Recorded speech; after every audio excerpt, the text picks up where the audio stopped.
Oke, shalom semuanya. Tuhan Yesus berkati ya. Dah, thank you mau hadir. Nah, kita masuk lebih jauh nih. Untuk part ke-8, sesi kedua ya, part ketiganya. Bahwa kita udah mulai masuk ke Rahel nih. Kita sudah bicara banyak tentang Yakub. Kita juga ada bicara tentang Esau. Ya, Yakub si penipu, punya tujuan. Ya, Esau itu seorang yang apa adanya. Kita sekarang masuk tentang Lea dan Rahel, di mana di dalamnya ada Laban. Karena Laban itu jauh lebih licik daripada Yakub. Dia tipu Yakub 14 tahun. Yakub terima yang namanya, bukan terima sih, mengambil, merampas hak sulung daripada Esau dengan cara yang licik. Dia diliciki Yakub 14 tahun. Dengan keinginan dia ketika ketemu dengan Rahel yang terlihat bagus. Rahel itu cantik, ya, lalu manis lagunya. Tapi ternyata pribadi Rahel tidak seperti yang penampilannya, saudaraku. Banyak orang menikah dengan seorang perempuan dan seorang laki-laki yang diawali dengan perilaku yang wow, dengan tampilan yang wow. Tapi di dalamnya itu terdapat perilaku-perilaku yang enggak nampak tapi menyakitkan. Saya akan sedikit bicara tentang ini, saudaraku. Ada orang-orang itu yang beberapa saat yang lalu itu ditegur Tuhan, di mana perilaku-perilaku yang enggak nampak ini, saudaraku, yang akhirnya sangat menjengkelkan, sangat merusak. Contoh, saudaraku, ketika terjadi kesibukan di rumah tangga, di gereja, atau di pekerjaan, itu ada orang yang benar-benar ketika dimintain tolong tidak peduli. Itu menjengkelkan, saudaraku. Tetapi ada orang yang menyakitkan, itu dia pura-pura menolong, pura-pura sibuk, tapi sebenarnya dia tidak sibuk. Misalnya ketika terjadi perpindahan barang, ngangkat barang, dia selalu memilih barang-barang yang ringan, yang tidak berarti untuk diangkat. Dia kelihatannya ngangkat, padahal itu tidak berat. Nah, di dalam Tuhan itu ada orang-orang seperti itu, saudaraku. Wah, kelihatannya itu ketika pastor datang, paling rajin nemenin pastor. Ketika ada kegiatan paling rajin di kegiatan itu. Tapi dia selalu memilih tempat-tempat yang enak, yang nyaman, yang nampak dilihat orang. Tuhan pernah mengajar seseorang, saudaraku, di mana dalam pelayanan sekian tahun orang ini, ketika diceritakan pelayanannya, diawali dengan kalau pergi itu Pak Pendeta diundang pelayanan, dia yang bawain tasnya Pak Pendeta. Ditaruh, lalu dia duduk di belakang. Ketika dia datang, sampai itu acara bubar pulang, tidak ada yang tahu, tidak ada yang mau tahu dengan keberadaan dia. Saudaraku. Nah, ketika ada pelayanan bersama, orang ini tidak diajak, tapi dia pergi dengan biaya sendiri, padahal dia lagi susah, saudaraku. Karena ingin mengejar Tuhan. Gitu. Tapi ada orang yang menjadi poin-poin penting pelayanan untuk menopang pelayanan seorang pastor atau pendeta. Itu pada suatu saat, orang yang rohani ini, yang dikasih karunia mendoakan orang tuli sembuh, akhirnya narkoba kembali. Lari dari rumah tangga. Sedangkan yang si miskin yang membiayai pelayanan sendiri ini, datang tidak dianggap, pulang tidak diantar, ada dan tiada, seperti roh halus, saudaraku. Malah menjadi hamba Tuhan yang cukup diberkati Tuhan. Kenapa? Karena yang tidak nampak, yang tiada, yang tidak terhormat ini, itu melakukan pemberian yang namanya pemberian dengan pengorbanan. melakukan yang paling ringan tapi tidak dipandang. Mengangkat tas pendeta. Melakukan yang ringan-ringan supaya kelihatan dipandang. Nampil dengan memakai baju yang bagus, jabatan bagus tapi tidak banyak kerja. Gitu saudaraku. Orang yang sok sibuk, sok baik. Ada orang-orang seperti itu. Ada lagi orang yang memakai uangnya tapi tidak mengerjakan apa-apa. Dia merasa terhormat dengan uangnya karena sudah memberi dalam pelayanan. Orang itu diberi uang kan dari Tuhan. Tetapi ada orang yang dengan kesulitan dia memberi dalam pelayanan dengan pengorbanan. Sebagai contoh, pergi mengikuti pelayanan seorang pastor dengan biaya sendiri sedang dia sendiri hidup dalam kekurangan. Dan tidak dianggap ada dan tiada, itu tidak ada yang tahu. Tetapi dalam perjalanannya akhirnya setelah sekian tahun orang yang punya karunia kesembuhan, orang yang menjadi koordinator, orang yang dicintai pendeta, akhirnya narkoba dan hidup seks bebas. Sedangkan orang yang memberi dengan susah payah mengikut pelayanan, dengan pengorbanan yang enggak dilihat orang, itu malah melayani Tuhan. Dan diberkati Tuhan pelayanannya saudara. Saya melihat hal seperti ini. Sehingga terdapatlah kesimpulan di mana privilege Tuhan itu tidak menggambarkan pribadi seseorang. Pemakaian Tuhan tidak menggambarkan pribadi seseorang. Kepemilikan sesuatu di seseorang tidak menggambarkan pribadi orang itu. Orang kaya itu belum tentu murah hati. Tetapi orang kaya pasti tidak bodoh. Nah, orang tidak terhormat itu pasti mau melakukan hal-hal yang tidak terhormat, yang memalukan, yang tidak dianggap. Tetapi yang bodoh, yang lemah, yang tidak terhormat, diambil Allah dari dunia ini untuk meniadakan yang pandai, yang kuat, yang berarti di dunia. Nah, inilah cara Allah memperlakukan Injil. Inilah cara Alkitab menyatakan dirinya. Yaitu pemberian dengan pengorbanan. Sadar dirinya siapa, tapi tidak pernah mau berbangga dengan apa yang dilakukannya. Anak Tuhan yang menjadi kaya, karena memang Tuhan tentukan jadi kaya. Mesir itu dibuat kaya karena kehendak Tuhan.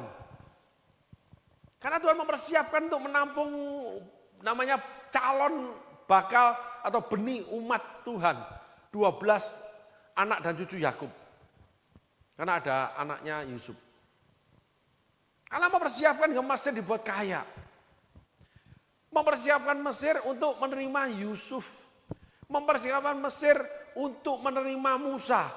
Jadi kaya itu Tuhan tentukan di seluruh isi bumi. Orang fasik dibuat kaya Tuhan. Tidak ada hal segala sesuatu tanpa Tuhan yang mengizinkannya. Ini kebenaran yang sering kita lupakan. Sehingga termasuk anak-anak Tuhan, pelayan Tuhan, hamba-hamba Tuhan, itu kaya atau diberkati, hidup berkelimpahan oleh karena Tuhan menentukannya. Namun ada tujuan Tuhan. Lalu orang yang kekurangan gimana Pak? Nah itu dilihat dari keberangkatannya, perjalanannya bersama Tuhan. Ada yang orang namanya dalam proses. Yakub dari kaya menjadi miskin. Dia menjadi buruh, pekerja, karyawan, staf dari Laban. Dari anak orang terkaya di Timur Tengah. 14 tahun dia ngembangin usahanya Laban. Peternakan kambing dan domba. Ini saudaraku. Nah, perjalanannya menyatakan, menunjukkan, mengantarkan Yakub menjadi kaya. Karena memang ada firman Tuhan yang berkata-kata terhadap yang namanya kakeknya Abraham. Engkau dan keturunanmu. Gitu. Termasuk ayahnya. Sehingga Yakub memang harus kaya. Tetapi Yakub mendapatkan kekayaannya dan memperlakukan kekayaannya itu yang mendapatkan celah, membuat celah buat si jahat bekerja dalam hidup dia. Karena dia bekerja sama dengan si jahat, yaitu pikiran-pikiran yang jahat. Itu terjadi di banyak anak-anak Tuhan, saudaraku. Jadi kita nggak usah terkesima, nggak usah kagum dengan orang kaya. Karena Alkitab mencatatnya berbeda. Banyak orang kaya yang gagal ikut Tuhan. Itu tercatat banyak di Alkitab. Karena mereka mempertahankan, mengelola, mengambil, mendapatkan kekayaannya dengan cara-cara yang salah atau cara-cara dunia. Tetapi orang-orang yang sadar dirinya dan tidak memperhitungkan kepemilikan dia. Kalau orang kaya sadar dirinya, memperhitungkan dirinya kaya. Tapi ada orang kaya yang sadar dirinya tidak memperdulikan kekayaannya. Ada pemilik bank besar di Indonesia, itu pakai sendal jepit, makan di mana-mana. Yang punya perusahaan ayam besar di Indonesia, pakai celana pendek, pakai sendal jepit, makan di warung. Ada orang-orang seperti itu. Dia tidak memperdulikan kepemilikan dia. Dia adalah dia. Nah, yang tidak terhormat, yang lemah, yang bodoh dari dunia diambil Allah untuk mengalahkan, untuk meniadakan yang kuat, yang pintar, yang pandai, yang berarti dari dunia. Jadi, cara Allah itu semua itu diambil yang sama. Kamu punya, kamu elok parasnya, perilakumu manis. Maaf saudaraku. Kamu kaya, kamu punya apapun, kamu berkelimpahan, kamu makan seenak. Itu di hadapan Tuhan tidak ada artinya. Tidak berarti. Tetapi yang menganggap tidak berarti itu diambil Allah untuk meniadakan berarti. Sehingga manusia akan kagum dengan orang-orang yang meniadakan kepemilikan dia. Dia itu presiden loh. Tapi dia mau loh makan bersama di warung. Gitu misalnya. Dia itu orang kaya. Tapi dia itu mau makan di tempat seperti ini. Dia itu orang terkenal. Tapi dia itu berlaku seperti orang biasa. Ada yang namanya Keanu Reeves. Itu artis terkenal Amerika. Itu kalau pergi sendiri ke orang biasa tidak ada bodyguard. Tidak ada yang jaga. Itu salah satu aktor terkaya di Amerika. Ada lagi pemilik bank yang makan di warung, saudaraku. Ada lagi pejabat negara tinggi, tapi masuk ke pelosok-pelosok ketemu dengan emak-emak yang jualan kayu, dengan orang-orang kecil, lalu duduk di sana ngobrol, makan. Itu membuat orang berdecak kagum. Nah, itulah spirit saudaraku. Kita kembali lagi bahwa ada orang-orang yang itu menjengkelkan, ada juga yang menyakitkan. Yakub ini orangnya menyakitkan. Kalau Rahel menjengkelkan, saudaraku. Ada orang-orang terlihat tampil manis sebagai istri, sebagai suami, kelihatan elok di luar. Tapi sebetulnya dia itu menjengkeli pasangannya. Pasangannya itu dongkol sama dia. Contoh ya saudaraku ya, ini perbuatan yang sumir soalnya. Ada anak yang makan di rumah. Dia makan dengan lahap. Habis makan, itu dia langsung nonton televisi. Dia makan, dia nggak peduli makanan itu ada sisa atau tidak. Dia makan dengan lahap. Lalu dia letakkan piring kotornya di tempat cuci piring, lalu dia nonton TV. Itu menjengkelkan. Tapi ada seorang anak kalau makan, dia ngukur. Dia habis makan, dia cuci piring. Gitu. Nah, setelah itu dia nonton TV. Dua-dua melakukan yang sama. Yang satu menjengkelkan, yang satu manis perilakunya. Tetapi anak ini tidak pernah peduli dengan siapapun. Yang penting dia sudah melakukan yang terbaik, yang dianggap baik, selesai.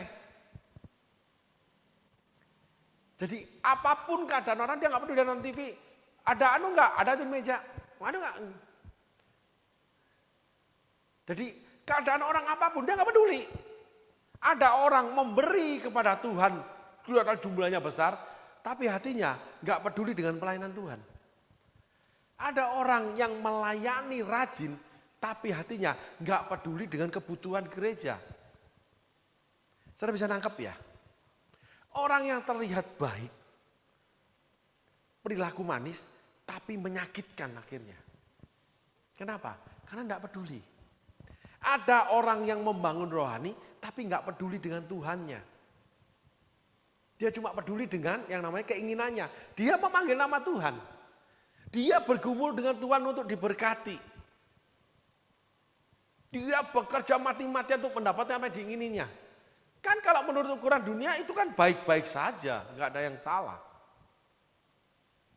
Tetapi kalau penuturan Alkitab, ukuran Alkitab itu menyakitkan. Jadi kalau sebagai istri menikah tapi tidak melakukan kewajiban sebagai istri, cuman sekedar melakukannya, itu berbeda. Saya ajak sedikit saudaraku membedakan ya. Dari kata-kata dulu. Ada orang yang berlaku sebagai istri. Ada orang yang melakukan sebagai istri. Berlaku sebagai istri dia di rumah, KTP itu adalah seorang istri. Ya, dia tidak nginep di rumah orang tuanya, tidak nginep di orang lain. Dia tidur satu ranjang dengan suami. Sebagai istri. Tetapi dia kalau malam itu tidak peduli dengan suami. Dia makanan dia sediakan tidak peduli kesukaan suami. Demikian juga suami. Suami bekerja, lalu dapat uang dibagikan pada keluarga, dibagikan loh. Lalu semakin banyak uangnya, dia cuma tetap membagi aja. Dia sebagai suami memelihara keluarga, tapi dia makin kaya, keluarga mah tetap aja. Segitu cukup. Gitu. Itu yang menyakitkan, saudaraku. Bisa nangkep ya? Ada orang melayani Tuhan, dia cuma peduli dengan pelayanan. Dia nggak peduli dengan yang namanya empunya, tuannya, pelayan. Yaitu Tuhan kita. Apa yang diingini dia, apa yang disukai dia. Seperti seorang istri. Cuma melakukan tugas sebagai seorang istri. Nggak peduli. Bahkan ada orang cuma gini, udah selesai. Ya udah. Gitu. Selesai makan, selesai ini, selesai melakukan hubungan, udah selesai, udah. Kalau bahasa saya, cuman ngisi gentong yang kosong, cuman buang ke toilet, sama dengan itu. Sama. Nggak ada yang namanya rasa. Gitu. Rasa itu yang mengikat setiap pribadi yang namanya manusia yang serupa dengan gambar Allahnya. Ketika kita tidak merasa memiliki Allah, kita tidak merasa dimiliki Allah, kita cuma merasa memiliki Allah saja, itu menyakitkan bagi Allah. Demikian juga sebaliknya, ketika kita cuma merasa dimiliki Allah, tapi kita tidak pernah diperlakukan memiliki Allah. Itu sesungguhnya kita cuma pelayan Tuhan. Karena kita tidak ada hubungan pribadi. Kalau kita cuma memberi kepada Tuhan, tanpa punya rasa, apa yang Tuhan mau dengan pemberian itu, harus diperlakukan gimana pemberian itu. Saudara sama dengan masukin uang ke dalam celengan. Celengan penuh dipecah, diambil. Lalu habis itu taruh celengan baru. Jadi cuma sekedar memberi aja. Enggak ada kehidupan dalam pemberian itu. Enggak ada kehidupan dalam hubungan suami istri. Terlihat baik-baik suami istri itu. Rumah tangga akur, enggak ada pertengkaran. Tapi enggak ada kehidupan. Hubungan sama Tuhan baik-baik aja. Doa setiap hari puluhan tahun saya. Setia saya. Selalu menceritakan kebaikan Tuhan aja. Itu rohani yang mati. Kalau kita melihat kontur Alkitab, tidak ada satu tokoh Alkitab pun yang tidak merasa pernah disakiti sama Allah. Enggak pernah merasa disakiti sama Allah. Hubungan yang antagonis terjadi. Elia, Yunus, Musa, semua. Tapi ketika enggak ada rasa, enggak merasa tersakiti. Nathan enggak merasa tersakiti. Karena dia udah mati rohaninya, dia tinggal di kediaman Daud. Dia udah menyembah sujud kepada Daud. Padahal dia atasan, yaitu utusannya Allah. Atas nama Tuhan disebut dia penubuat tuh. Daud digenapi, Daud takut sama Nathan. Tapi Nathan akhirnya menghadap Daud, sujud menyembah, kepalanya di tanah. Karena mati hubungannya sama Tuhan. Kalau Elia, bunuh aku aja, matiin aku.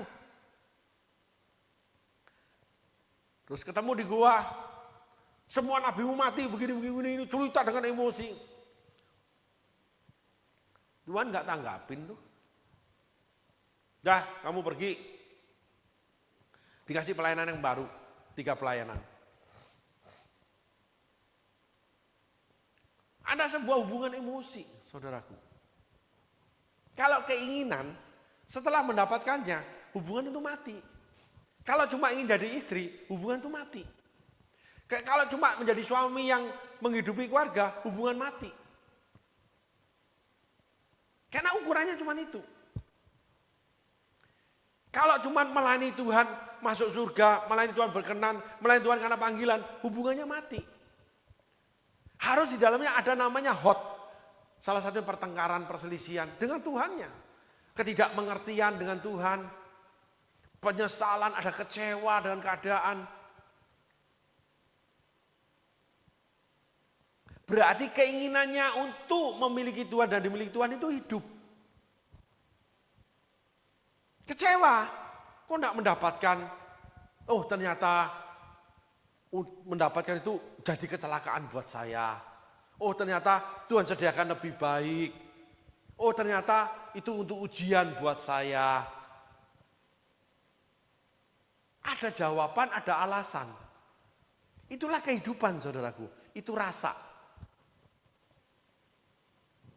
Sehingga yang namanya Yakub ketika mendapatkan hak kesulungan, ya udah selesai, nggak ada yang lain. Setelah mendapatkan Rahel, ya udah selesai. Tetap aja beranak pinak Lea lahir termasuk kepada bujang-bujang mereka. Ya udah memiliki sudah. Gitulah.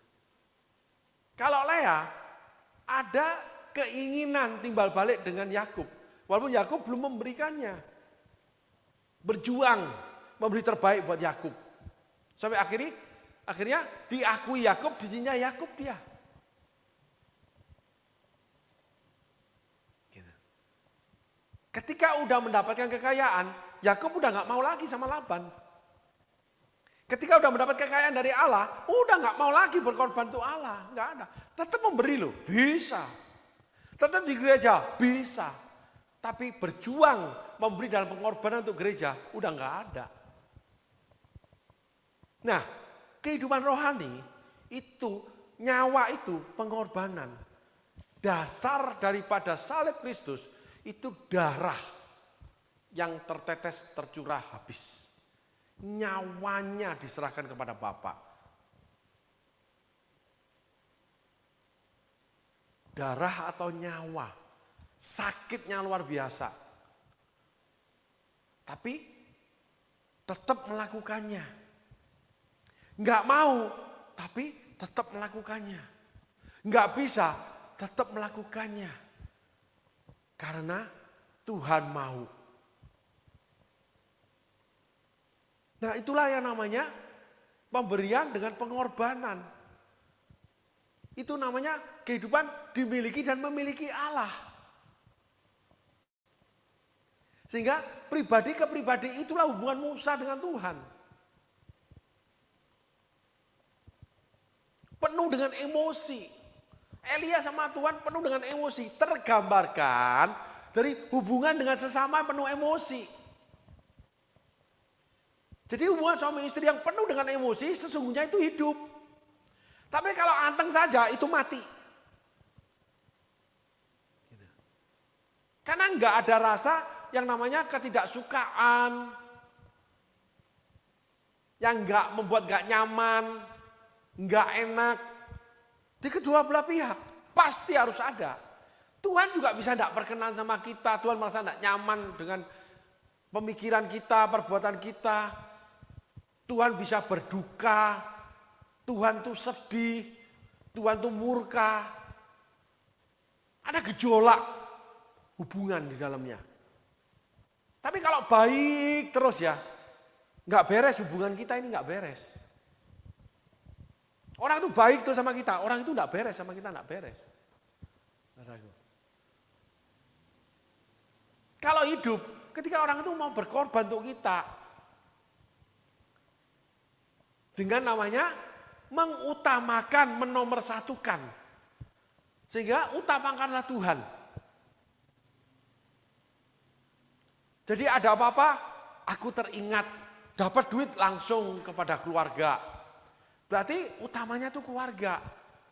Dapat uang langsung dipisahkan untuk pelayanan. Pelayanan butuh langsung mengusahakan dengan cara akhirnya bisa memberi. Janda miskin, pengorbanan dengan berhemat.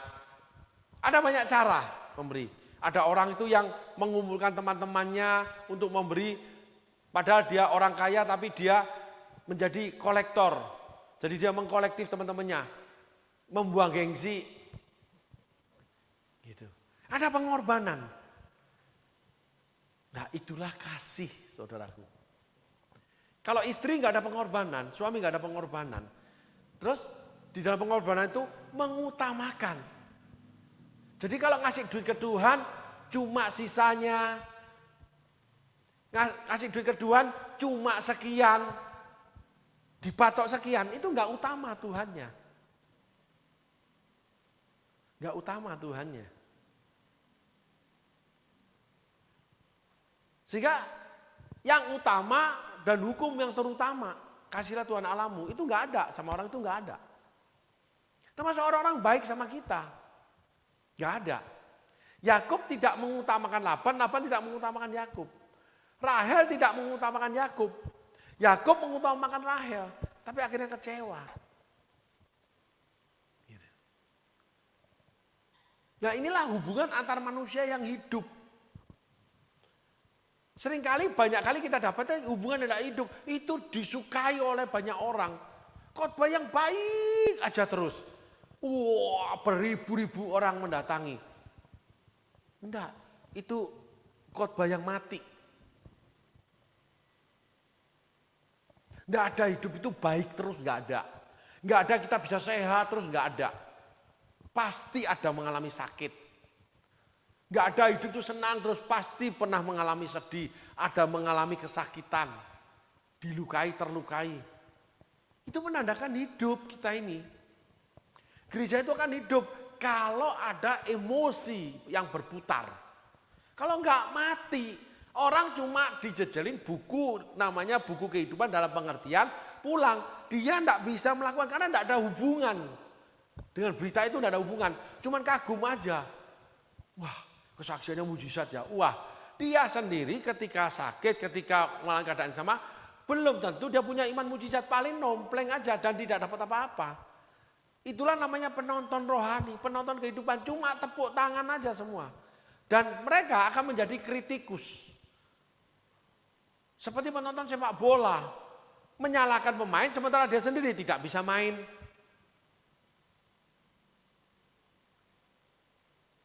Itulah para penonton. Kenapa? Karena dia cuma punya emosi sepihak, tidak kedua belah pihak. Sehingga kita harus merasakan emosi Allah, kita harus merasakan emosi pasangan kita, kadang menangis, kita menyakitinya, kadang kita sakit, kita marah karena kita disakiti oleh pasangan kita, kadang tersakiti oleh anak kadang tersakiti sama kita. Itu menandakan hubungan itu hidup. Nah setelah itu dilihat, kenapa? Jadi ceritanya gini, kalau seseorang nih pulang kantor, terus pulang rumah, langsung pulang rumah, nggak mau kemana-mana, pulang mandi nonton TV, makan nonton TV tidur, dia tidak mengutamakan rumah tangga, tidak saudaraku.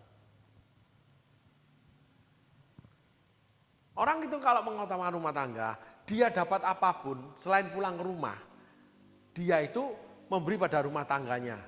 Yang pertama. Yang kedua yang paling penting, dia akan selalu mencari lebih untuk memberi lebih pada rumah tangganya.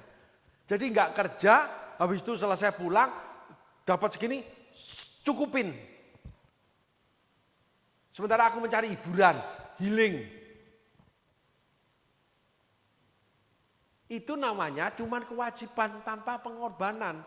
Kewajiban dianggap pengorbanan, doa dianggap pengorbanan, ibadah dianggap pengorbanan, memberi dianggap pengorbanan. Gak bisa. Itu namanya sesajen. Persembahan itu bisa berupa sesajen, saudaraku. Karena gak ada pengorbanan. Nah, mengutamakan itu harus lebih-lebih. Jadi, aku pingin memberi lebih lagi, aku ambil kerja lembur, aku ambil pekerjaan yang lain. Ada seseorang yang punya kesaksian seperti ini. Di waktu muda, dia menikah, lalu bekerja di sebuah pabrik. Maaf saudara. Nah, setelah pulang dari pabrik, dia pulang, dia keluarkan gerobak, dia jual ayam goreng. Karena dia ingin memberi lebih sama keluarganya. Ada orang yang kerja di pabrik udah selesai, dia pulang, dia kasih uang sama keluarganya. Cukupin deh. Kalau orang ini enggak. Maka dia itu mengorbankan dirinya, capeknya setengah mati, untuk mengutamakan keluarganya, karena ingin keluarganya mendapat lebih. Dia sendiri enggak beli apa-apa, enggak melakukan apa-apa. Itulah kasih. Saudaraku, Yakub mengasihi Rahel. Lea berkompetisi dengan Rahel untuk dicintai Yakub. Sehingga di dalam penampakan kasih itu benar-benar harus kita peras. Itu betul gak madu yang manis? Cintamu lebih nikmat dari anggur. Cintamu lebih manis dari madu. Kitab Kidung Agung tulis. Tetapi ingat, untuk mendapat madu ada sengatnya, ada lebahnya, marah lebahnya. Nah itulah dimensi kehidupan yang tertulis di Alkitab. Musa tidak cinta Sifora. Karena Sifora ditinggalkan berapa lama itu. Gak ingat anak istri dia. Musa gak cinta anak, gak cinta istri. Jadi apapun yang Allah beri ya gak apa-apa. Kita lihat dari sisi yang lain ya saudaraku. Batseba sangat menyayangi yang namanya Salomo. Berjuang untuk bertemu raja sampai menggandeng Nathan untuk meneguhkan Salomo itu yang naik jadi raja. Karena Adonia kakaknya udah menyatakan diri jadi raja. Batseba berjuang mengorbankan diri bertemu raja. Dia mengasihi, dia mengutamakan Salomo. Jadi kerohanian seseorang itu terlihat. Ada gembala yang namanya ibadah, itu bisa telat setengah jam datangnya. Ibarat udah jalan setengah jam, bahkan tamu datang udah khotbah, baru dia datang. Terus orang ini jadi gembala, apakah dia mengasihi gerejanya? Tidak. Ada orang kaya, punya perusahaan, punya untung bermiliar-miliar, gerejanya kekurangan duit. Yang receh aja berapa juta. Terus mengatakan ini penyandang dana gereja. Apakah dia mengasihi gerejanya? Tidak. Yesus mengasihi umatnya dengan mengutamakan datang khusus ke dunia untuk disalibkan, dikorbankan. Jadi pengorbanan itu artinya dikorbankan kita. Kita mengorbankan hidup, berkorban sebagai suami, kita memang dikorbankan keluarga. Kita di gereja itu yang paling capek, tapi yang paling dimarah, yang paling ini. Memang kamu dikorbankan, karena kamu mengorbankan. Kalau enggak, pasti kamu berontak. Nah, orang-orang yang merasa dikorbankan, karena dia merasa dia sudah melakukan, dia akan berontak. Sebetulnya, dia hubungannya dengan keadaan itu tidak hidup. Enggak. Kenapa enggak hidup? Karena hatinya enggak mengasihi. Sehingga dia berontak dari pekerjaan itu, dia berontak dari pelayanan, dia berontak dari gereja, dia berontak dari pastor. Yesus ditinggalkan, Yesus ditolak, Yesus dicaci maki. Yesus tidak meninggalkan itu. Yesus bertahan tetap di tengah umatnya. Sampai dia dikorbankan sebagai anak domba yang disembelih. Karena Yesus mau mengorbankan. Sehingga ketika situasi menekan tidak enak, di mana jelas-jelas ada korban, di mana kita dikorbankan, itulah kasih kita muncul. Atau tidak muncul. Ini penting saudaraku. Sehingga kalau apabila kita melihat orang, dari kita belajar dari namanya spirit Yakub, kita tahu spirit Yakub itu apa. Ada orang kelihatan sepertinya, karena dia punya keinginan berkorban. Yakub berkorban untuk Rahel 14 tahun. Gitu. Tapi setelah itu,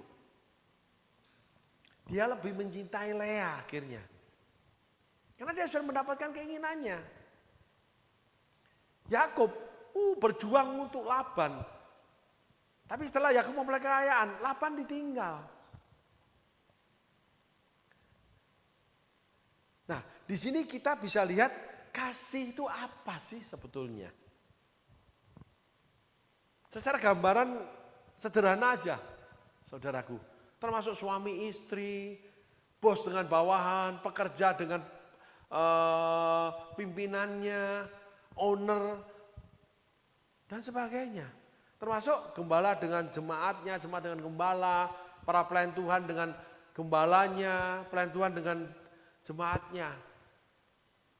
Orang itu kalau mengasihi, dia akan membela. Kalau orang itu mengasihi, dia akan membela. Ketika dia membela, dia akan berkorban, tidak berkoar-koar doang. Menuntut ini itu, berkoar-koar doang, ngomong ini itu. Tapi nggak pernah mau berkorban, nggak melakukannya. Nah itulah Injil katakan bahwa kamu nggak bisa cuma berbicara aja. Kamu harus melakukannya. Orang yang melakukannya akan mendirikan rumah di atas batu karang. Kamu nggak akan gugur, nggak akan gagal. Angin, badai, hujan, kamu nggak akan rubuh. Karena kamu melakukannya. Sehingga orang yang melakukannya itu kalau tentang kasih. Melakukan ada tahapannya saudaraku, salah satunya kasih. Di dalam kasih itu ada yang tertinggi namanya pengorbanan, yang satu tangga selanjutnya memang dikorbankan. Nah, itulah yang namanya kasih. Yesus dikorbankan, difitnah, ya dijatuhkan kesalahan. Padahal enggak salah. Jadi ketika saudara menjadi buruk, padahal saudara tidak melakukan hal yang buruk, saudara sedang dikorbankan. oleh keadaan. Tapi kalau itu karena Tuhan, karena pelayanan, karena gereja, karena keluarga, karena pekerjaan, berarti saudara itu mengasihi. Mengasihi keluarga, mengasihi pelayanan, mengasihi pekerjaan. Tapi ketika saudara berontak, nah definisinya sudah berbeda. Saudara menjadi Yakub. Esau itu dikorbankan. Dia ditipu oleh Yakub, tapi Esau itu kabur loh dia. Kenapa? Karena dia sebenarnya tidak ingin membunuh Yakub. Dia sakit hati diperlakukan seperti itu oleh ibunya. Dia tidak ingin bunuh ibunya. Maka dia lari dari rumah. Kesalahan satu membawa 1000 perjalanan yang salah. Itu Esau, saudaraku. Jadi inilah perjalanan iman orang percaya, Esau dan Yakub, saudaraku. Nah kita belajar sampai titik gambaran kasih itu dari sini. Yakub itu tidak mengasihi Esau. Yakub itu cuma mengasihi keinginan sendiri, menyakitkan Yakub itu. Esau itu orang yang disakiti, tapi dia jadi korban, saudaraku. Walaupun ditulis Esau itu dibenci Allah. Allah mengasihi Yakub, konteks yang berbeda. Ini kita bicara tentang karakteristik seseorang yang ada pada kehidupan di dunia ini. Ada banyak Esau-Esau yang terhilang. Ada banyak Yakub-Yakub si penipu. Yang cuma berbulukan domba, dia itu serigala. Saudaraku. Tapi bersikap manis dan elok parasnya. Yuk kita tengok tentang Rahel, saudaraku.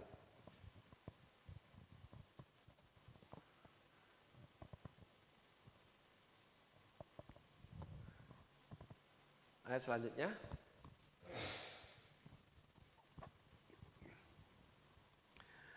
Lea tidak berseri matanya, tetapi Rahel itu elok sikapnya dan cantik parasnya. Elok sikapnya, manis sekali. Ayat selanjutnya. Yakub cinta kepada Rahel, sebab itu ia berkata, aku mau bekerja padamu 7 tahun lamanya untuk mendapatkan Rahel, anakmu yang lebih muda itu. Kelihatannya Yakub itu berkorban loh. Enggak. Ada orang kita lihat untuk sesuatu, wah ini orang bekerja mati-matian nih. Sejak dia menikah. Tapi uangnya tidak dibawa pulang ke rumah, dipakai untuk dirinya. Uangnya bukan untuk ditabung buat anak istrinya, tapi untuk dirinya. Wah ada orang, saya lihat sebuah keluarga saudaraku. Wah sama anak satu itu luar biasa. Tapi punya uang sedikit, dihabisin berdua. Suami istri. Foya-foya, pergi kemana, ngabisin duit. Padahal nggak punya duit, punya hutang. Anak mau sekolah. Sekolah makin tinggi, makin besar biayanya. Ada lagi orang yang bercerai menjadi janda, saudaraku. Bekerja keras, selalu kalau marah ngomong, aku ini berjuang mati-matian, mami berjuang mati-matian itu untuk anak-anak, untuk kalian. Tapi, pergi ke luar negeri terus, beli baju yang mahal, beli sepatu mahal, tas mahal, semua hidup foya-foya saudaraku, betul-betul foya-foya. Tuanya miskin habis. Tapi ngomongnya, aku nih seumur hidup bekerja untuk anak. Cuma ditanya, mana hasilnya? Anak menikah, uang yang namanya gift untuk mereka diambil sama mama. Anaknya cerita kok. Ngomongnya cinta anak, aku ini cinta sama anak. Kata siapa? Spirit Yakub itu sangat berbahaya. Itu seperti domba semua, saudaraku. Perilakunya betul-betul terlihat kayak wow. Perkataan Yakub, perkataan Rahel, itu gila, saudaraku. Termasuk Laban.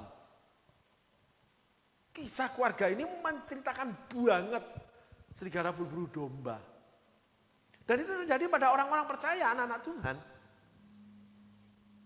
Gitu. Ada yang aktif di gereja, pelitnya luar biasa.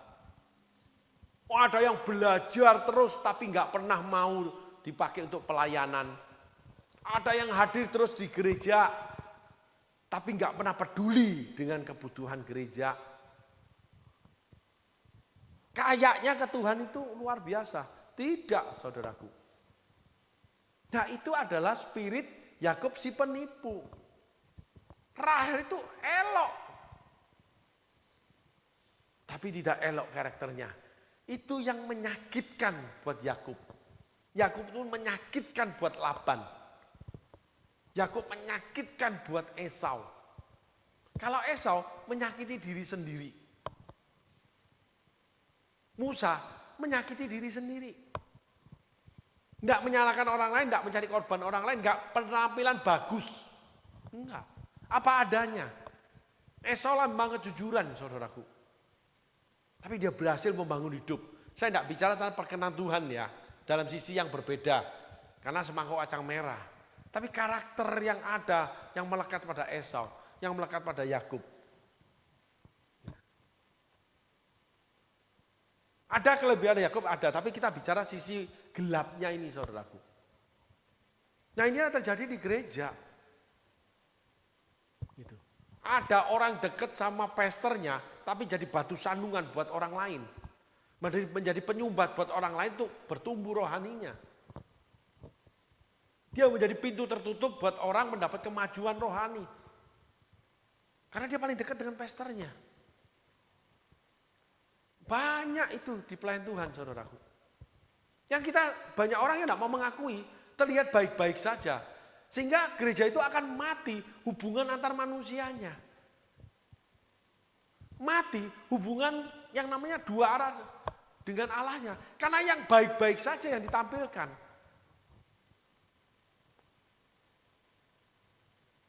Nah, inilah yang membuat yang namanya kasih itu menjadi dingin. Gitu. Kasih dingin, kasih itu ada tapi dingin, enggak hot. Jadi suami istri ya cuma hidup bersama-sama aja. Tetapi suaminya gimana kadang enggak pernah tahu. Istrinya gimana kadang enggak pernah tahu. Oh, istri gimana? Baik. Padahal istrinya kalau ngeluh sama temennya panjang lebar dan dalam. Suaminya enggak tahu. Demikian juga istri. Suamiku, oh baik. Oh gimana? Oh puji Tuhan. Wah begini-begini. Wah luar biasa suamimu. Ya sejak muda kami menikah, puji Tuhan, Tuhan memberkati. Sehingga kami bisa berjalan. Tapi suaminya kalau ngomong sama teman kantornya, keluh kesahnya panjang lebar dan dalam. Nah itulah banyak orang ketika di arena konseling, orang itu mau terbuka, dia tumpahkan semua. Saudara kan kaget. Saudara kan kaget. Loh, nampaknya kalian gak begitu. Kayaknya anakmu gak begitu deh. Kayaknya dia gak mungkin lakukan itu. Itulah spirit Yakub si penipu. Spirit Rahel yang elok penampilannya. Kelihatan baik-baik saja. Di dalamnya tidak baik. Saudaraku. Nah itu artinya serigala berbulu domba, saudaraku. Ya, ayat selanjutnya. Yakub cinta kepada Rahel, sebab itu ia berkata, aku mau bekerja padamu 7 tahun lamanya untuk mendapatkan Rahel, anakmu yang lebih muda itu. Saud Laban, lebih baiklah ia kuberikan kepadamu daripada kepada orang lain, maka tinggallah padaku. Jadi bekerja Yakub 7 tahun lamanya untuk mendapat Rahel itu, tetapi yang 7 tahun itu dianggapnya seperti beberapa hari saja, karena cintanya kepada Rahel. Ayat selanjutnya, garis bawah ini ya, wah semangat. Ya, banyak orang kayak semangat pelayanan. Tapi lihat nanti akhirnya. Dia mencuri. Dia menyakiti pelayanan. Gitu ya, itu spirit Yakub. Ya, tolong ayatnya. Sesudah itu berkata Yakub pada Laban, berikanlah kepadaku bakal istriku itu sebab jangka waktuku telah genap supaya aku akan kawin dengan dia. Ye, udah selesai. Apa kabar? Luar biasa. Apanya yang luar biasa? Yesus baik, mana kebaikan Yesus? Wah hari ini kamu lagi susah, hari ini kamu lagi kecewa, kamu lagi bertanya-tanya sama Tuhan. just lip service. Cuman elok aja perkataan supaya dianggap rohani. Ya walaupun begini, tapi sebenarnya begini. Tapi akhirnya dicerai sama suami. Ngomongnya halus, rohani terus. Orang itu sangat menyakitkan buat suaminya, maka dicerai sama suaminya. Orang-orang yang berpenampilan malaikat, itulah setan yang menyamar jadi malaikat. Alkitab mencatat. Lu kok bisa dicerai ya kamu ya? Lu kok bisa percaya pada kamu tuh baik? Yang laki nih. Kenapa? Kok bisa kamu cerai suami pada suami baik? Apanya? Kamu nggak tahu kalau dia memperlakukan aku kayak apa. Dia nggak pernah peduli sama aku, tahu nggak? Walaupun dia itu memang di pulang atau di rumah, dia nggak pernah, tapi dia itu begini. Cuma satu arah, ego. Jadi kalau memberi, udah gua kasih lu mak segini kenyang, udah. Lu suka enggak suka lu terima gitu. Memberi sama Tuhan sama, nih jumlah besar, udah kenyang. Enggak peduli dengan kesusahan gereja. Ada rasa yang ingin, rasa yang ingin terus. Yakub ada rasa yang ingin terus memiliki Rahel, sehingga dianggap beberapa hari saja. 7 tahun itu. Kepo, rewel, tanya terus, ngobrol terus. Karena ada rasa ingin mendekat. Gak terbiasa, gak biasa. Ada emosi di dalamnya. Jadi kalau baik-baik saja, sesungguhnya tidak baik-baik saja. Air yang tenang menghanyutkan. Halo. Air beriak tanda tidak dalam. Coba saudaraku air yang dangkal ya di ember atau di di panci kecil, saudara tepuk, wah naik dia. Tapi kalau yang di dalam di gentong, saudara tepuk, nyiprat dikit ya. Gitu. Tidak baik-baik saja saudaraku. Yakub, wah emosi untuk mendapatkan Rahel. Rahelnya biasa-biasa saja. Jadi kalau biasa-biasa saja, bagus-bagus saja, ingat, itu tidak baik-baik saja saudaraku. Karena kehidupan itu diciptakan Allah ada gelombangnya. Ada naik turunnya, ada gelap, ada terang.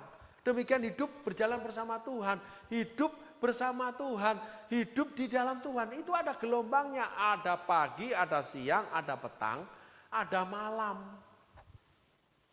Ada musimnya, baru kita hidup.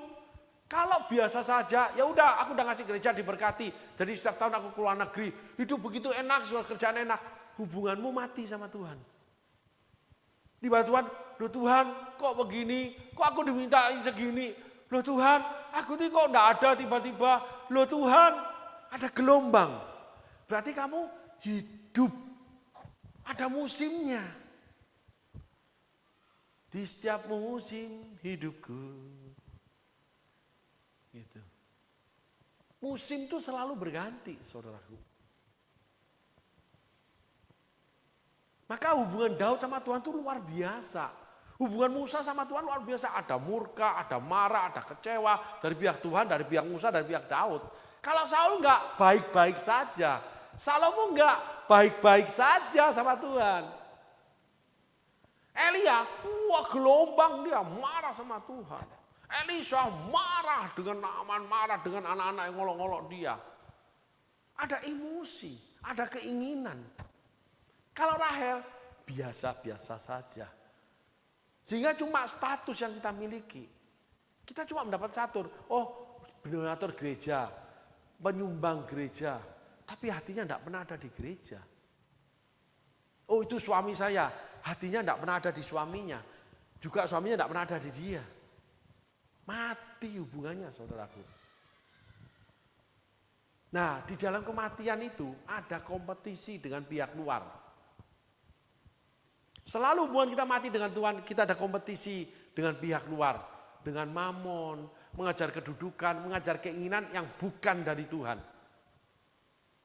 Ketika hubungan dengan istri mati, berarti kita punya hubungan emosi dengan televisi, hubungan emosi dengan rekan kerja di kantor, hubungan emosi dengan pekerjaan. Orang yang workaholic, wah dia siang malam bekerja, sementara dia pulang, itu cuma sekedarnya. Hubungan dia suami istrinya mati, hubungan keluarga mati, hubungan emosi dia dengan pekerjaan dia.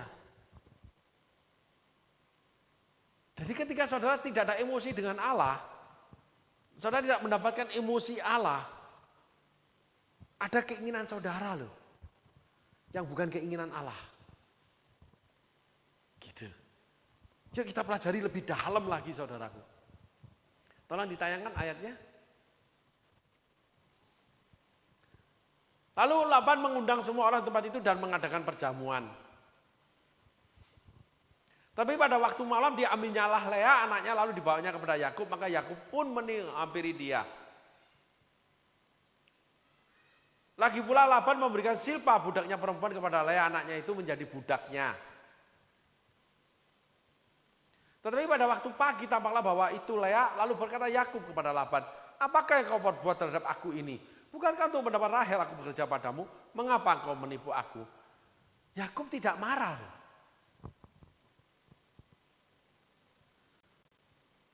Sebuah hubungan yang mati,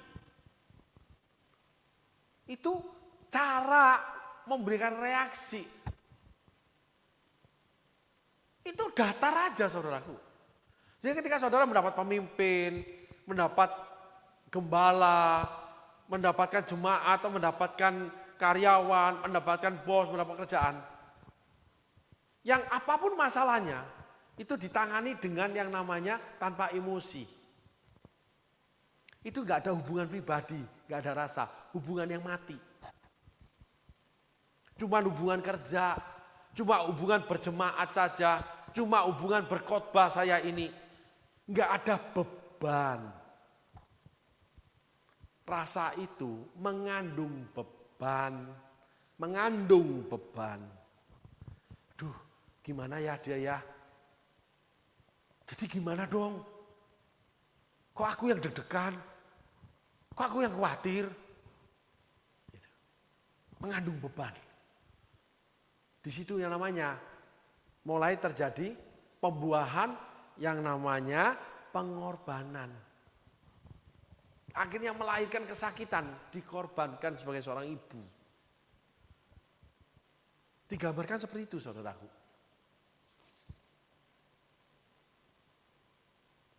Coba lihat reaksi dari beberapa cakapan. Yakub ini tidak marah saudaraku. Dia mengingini Rahel tapi dia tidak marah loh sama Laban. Ngeri kalau sudah begini saudara. Ada orang itu yang berusaha namanya menahan emosi. Bukan itu salah, emosi berlebihan juga salah. Tetapi ketika tidak adanya emosi, itu menandakan apa? Hubungan orang itu dengan kita udah mati. Udah mati. Biasa saja, baik-baik saja. Itu mati saudaraku.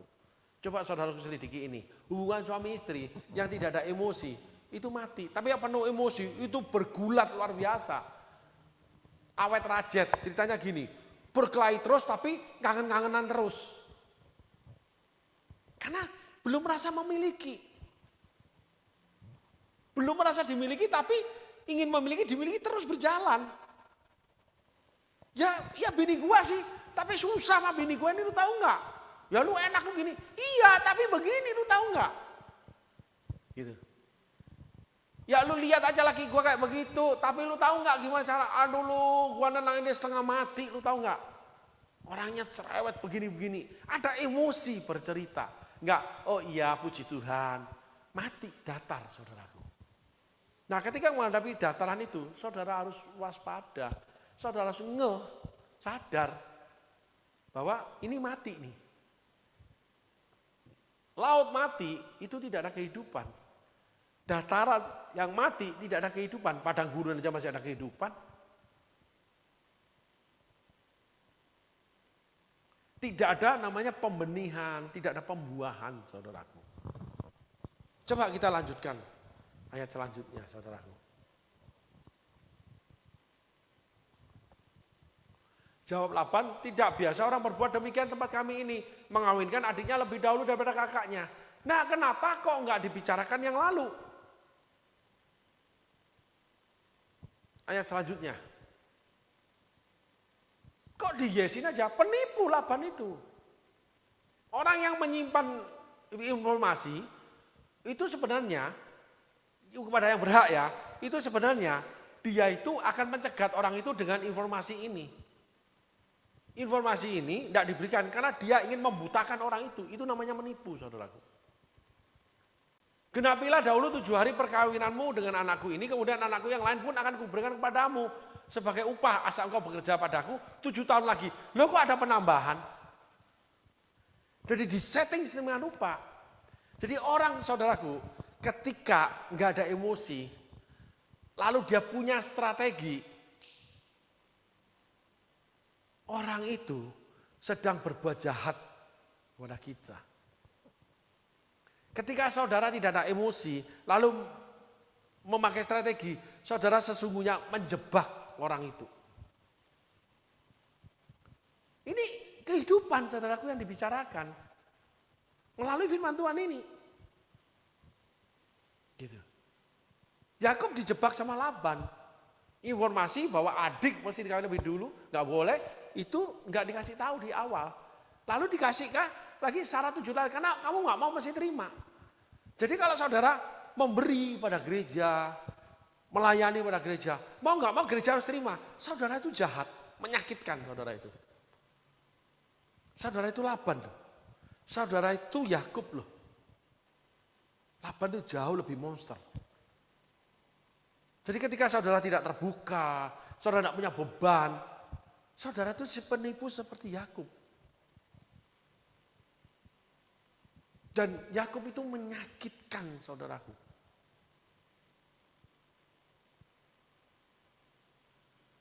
Saudara bisa mengerti ini ya. Sehingga kita belajar sampai titik ini. Bagaimana karakter yang menyakitkan bagi orang lain. Gitu. Yang akhirnya hubungan itu mati. Dan kesukaan buat orang itu. Memang dibuat hubungan itu mati. Orang itu punya jahat. Gitu. Dia selalu setting. Membuat orang tidak berdaya. Karena sebenarnya si pembuat ini, Yakub ini udah mati rasanya. Hatinya mati terhadap Laban itu. Hatinya udah mati terhadap Laban. Karena dia di dalam perjalanan, nanti kita tahu cerita Yakub sendiri. Dia ngomong sendiri, bagaimana dia itu enggak mendapatkan layaknya seorang pekerja. Dia berjuang, berkorban luar biasa. Laban sebagai kakak saudara sedaging, enggak peduli loh. Seperti contoh, diletakkan di kamarnya yang tidak patut, tidak layak, padahal katanya saudara. Makan dikasih sendiri, tidak boleh bersama keluarga. Ada yang gereja gitu saudaraku. Ketika hamba Tuhan miskin, diletakkan di tempat yang miskin. Ketika hamba Tuhan terkenal, diletakkan terkenal. Ketika hamba Tuhan miskin, ditaruh di gudang. Ada saudaraku. Jujur, saya mengalami itu. Sebuah pelajaran yang berharga. Orang itu sesungguhnya hatinya udah mati hubungannya dengan saya.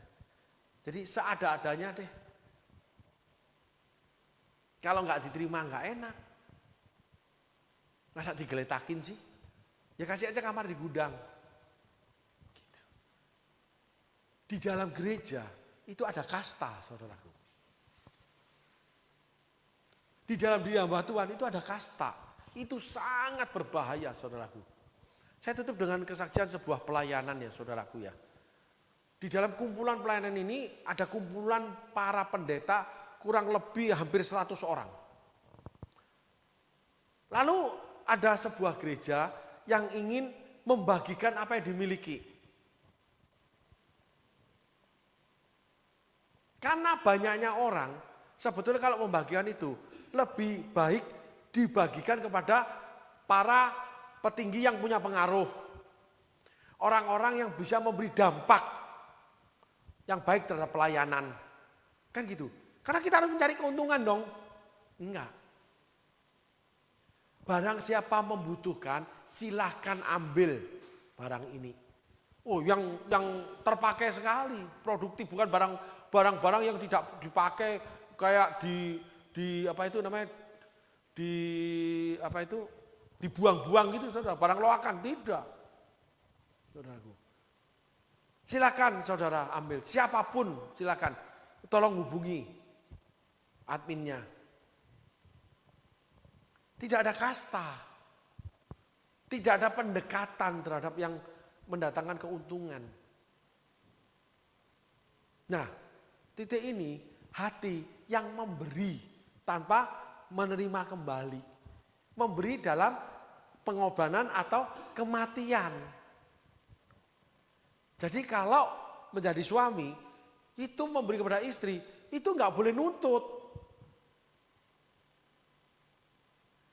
Gitu. Bisa ngerti ya? Memberi pengorbanan karena saya berikan semua hasil saya.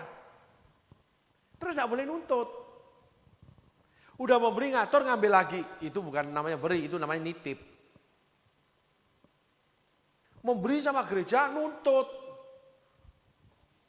Oh, harus dipakai begini-begini. Itu memberi tidak dengan pengorbanan. Kalau dengan pengorbanan itu mati rasa itu. Hilang. Nggak ada kasta, nggak ada nilai. Silakan aja, siapa yang butuh ambil aja. Barang-barang bagus, mahal-mahal saudaraku. Buat kebutuhan pelayanan. Kenapa? Karena equal. Nah, semuanya itu bisa kita hilangkan dengan namanya equal. Adil. Masing-masing diberikan haknya. Jadi berikan haknya terhadap istri, haknya istri. Suami tidak memiliki tubuh, istri yang memilikinya. Istri tidak berkuasa tubuhnya, suami yang memilikinya. Nah, itulah rasa yang digendaki oleh Alkitab. Itu yang harus ada. Jadi saudara, kita itu belajar demikian banyak, kita menuju satu titik. Kita harus mengubahkan diri dengan pertolongan Roh Kudus, membangun diri, belajar, memiliki karakter yang diinginkan oleh Alkitab. Kalau memberi, tidak boleh minta balik.